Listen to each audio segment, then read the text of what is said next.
may tuturing hubang tagumpay para sa sambayan ng Pilipino itong pagbabalik po ng 60 billion pesos na pondo po ng PhilHealth, kung ito naman ay pondo galing nga sa kaban ng bayan?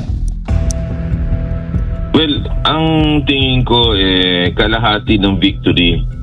Kasi yung 60 billion diversion from the PhilHealth Reserve is not only unconstitutional, na patunayan yan dun sa December 5 Supreme Court decision, pero it's a double blow to the Filipino people. Explain kung bakit. First, yung protected health funds natin were taken away.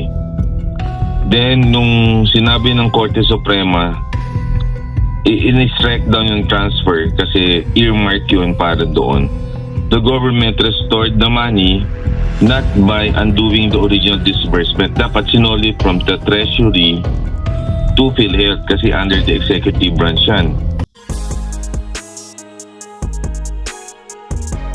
Let's say December 5 ang decision, they have time until December 31 na isoli from Treasury to PhilHealth. Kasi ginawa naman nila, kinuha, then nilagay sa Treasury, pero it went pala to the unprogrammed appropriations.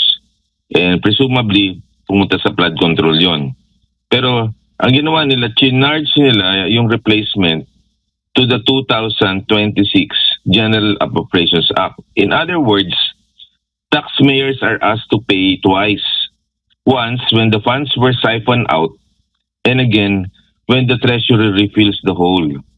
So, na-double whammy tayo. Tandaan natin, noong September 20, 2025, si President Marcos, sa Pabella, sabi niya yung PhilHealth daw would be funded at sinabi niya isoli yung pera yun. That's because of the threat of the big rally.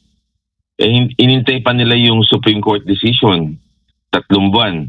Nung nag-declare na ang Supreme Court na 60 billion transfer unconstitutional, instead of restoring the funds directly, ang Department of Finance under Secretary Recto waited for the ruling and then charged the replacement to the 2026 GAA. April 2026, ang DBM nagpakita ng 60 billion allotment release to PhilHealth, fulfilling the court's order but through fresh taxpayers' money. Now, this creates a double jeopardy for the Philippines. The original health fund was depleted and the restoration is now borne by the same public purse.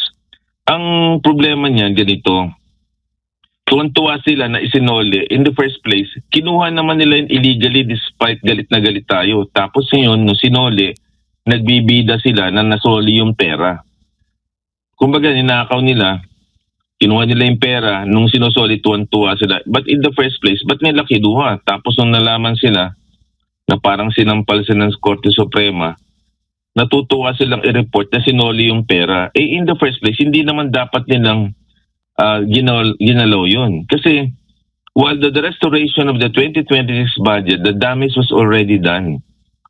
Yung absence of funds at the time ng diversion in 2024, may immediate consequences yun. Yung mga cancer patients na dapat yun, yung lost opportunity, 60 billion yun without expanded benefit package. Yung timely reimbursement ng mga hospital, treatment may have been delayed.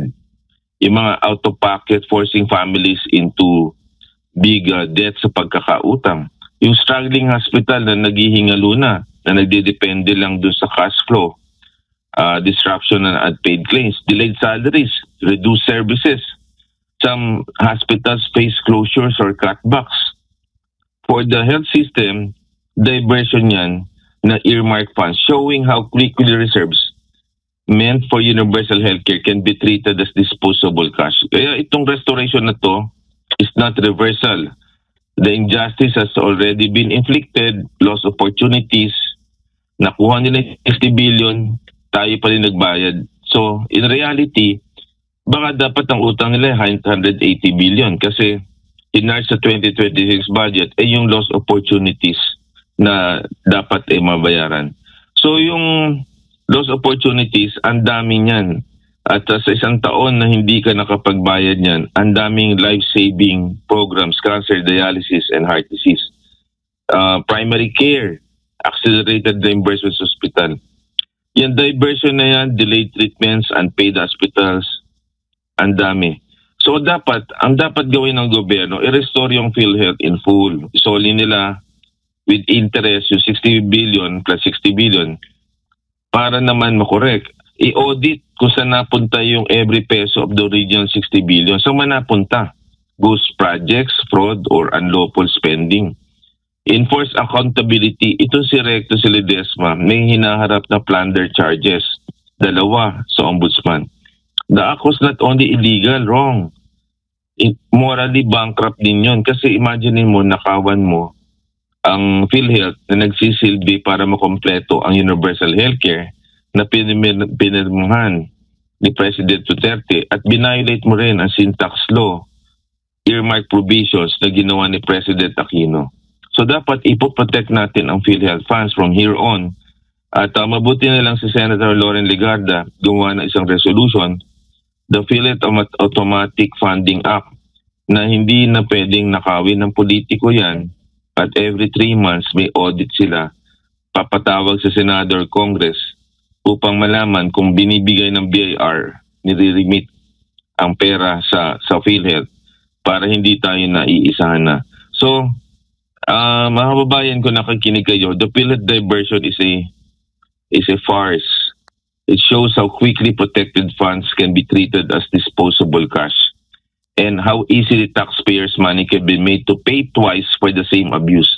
The greater tragedy is the lost opportunity, injury inflicted on millions of Filipinos.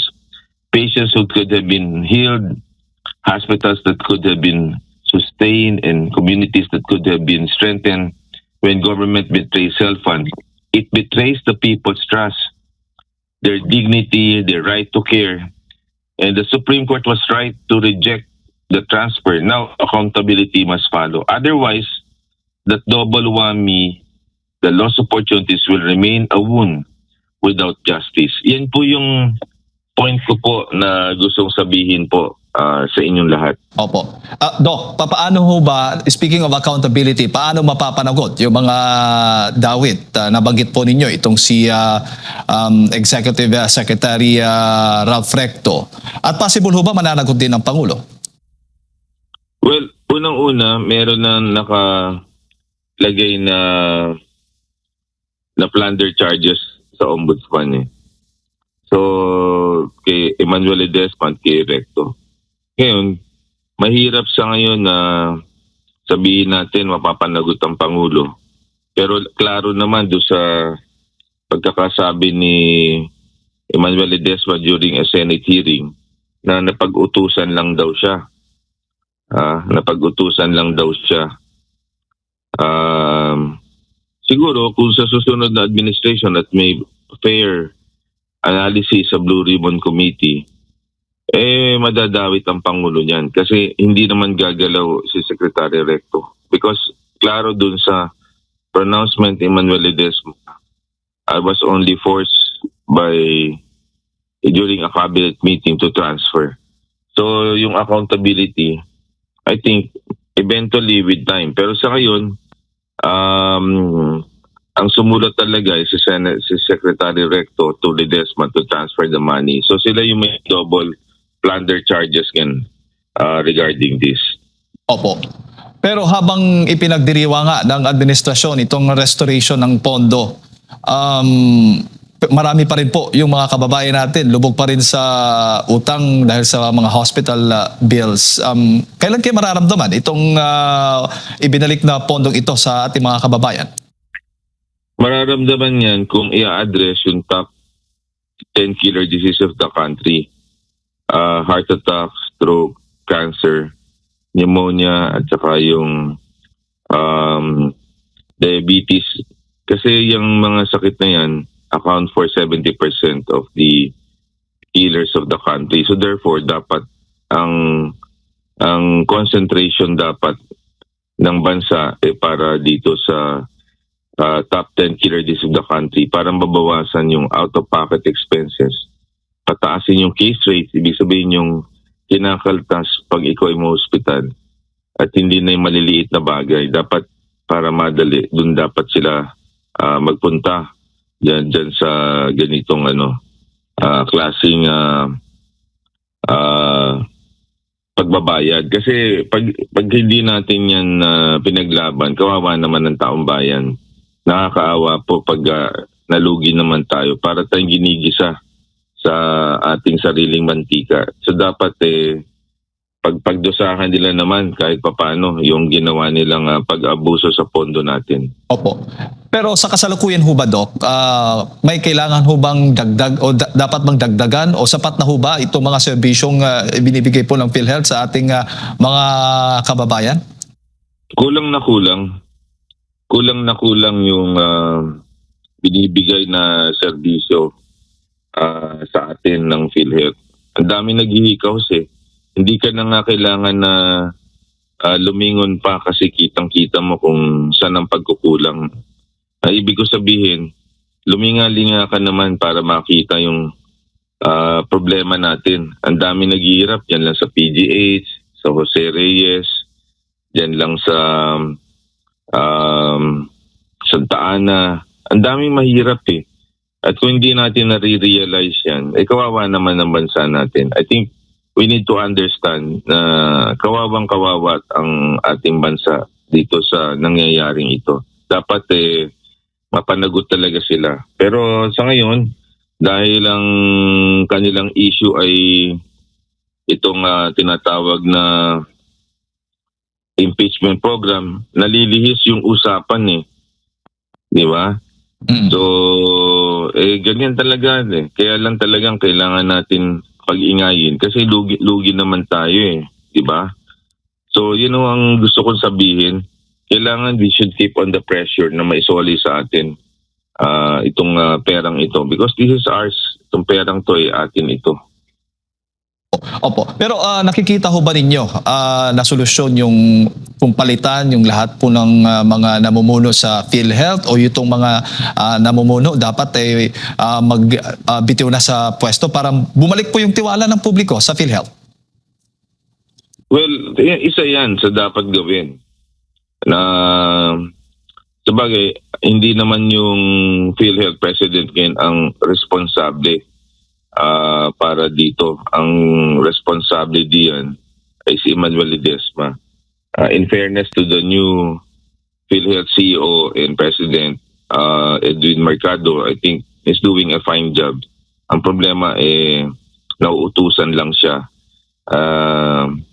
I think mabait kasi siya eh. Pero I don't think he has the power para i-request na maibalik yung perang yon. I think ang pwede makapagpabalik lang yan kung magpapile tayo ulit sa Korte Suprema ng, para sa kanilang pagbabayad. Otherwise, the same thing will happen pagka hindi natin nagawa yan. But we're thinking right now paano mapapagbayad sila eh. I was just trying to lobby, malay mo sa next Congress or Senate, sa budget hearing sila magkasagutan regarding that. Opo. Doc, siguro yung huling mensahe para sa ating mga kababayan. Alam natin kung gaano kabigat din yung kanilang nararanasan ngayon pagdating sa mga hospital bills at sinabayan pa ng mga matataas na presyo ng mga bilihin. Well, kailangan magpakatatag tayo mga kaibigan at hindi rin tayo dapat tumigil kasi marami sa ating mga kababayan ang naghihirap. Lahat naman tayo nag-iisip but if we could only think without speaking, baliwala yun. We need to think, we need to speak, and we had to write it down sa ating social media platforms so that we'll be able to keep pressure on the wrongdoings of our government, particularly on healthcare. Alam mo, the last thing na dapat hindi kinukurap ay ang dapat ay kalusugan.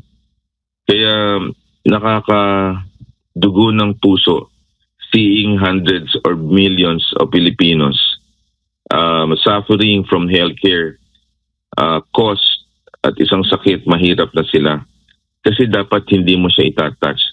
Nandyan yung hindi rin pagsuspend ng VAT para sa gasoline and diesel, yung hindi pagbaba ng value-added tax from 12 to 10%, yung pagnanakaw allegedly pagnanakaw sa tingin ko, double jeopardy. Yan lahat pahirap sa tao eh. So dapat may managot dyan.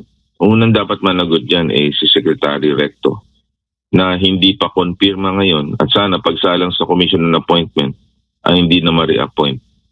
So yun ang last message natin mga kababayan. I mean, we need to speak up with in a respectful manner but we need to be clear kung anong gusto nating ipaglaban.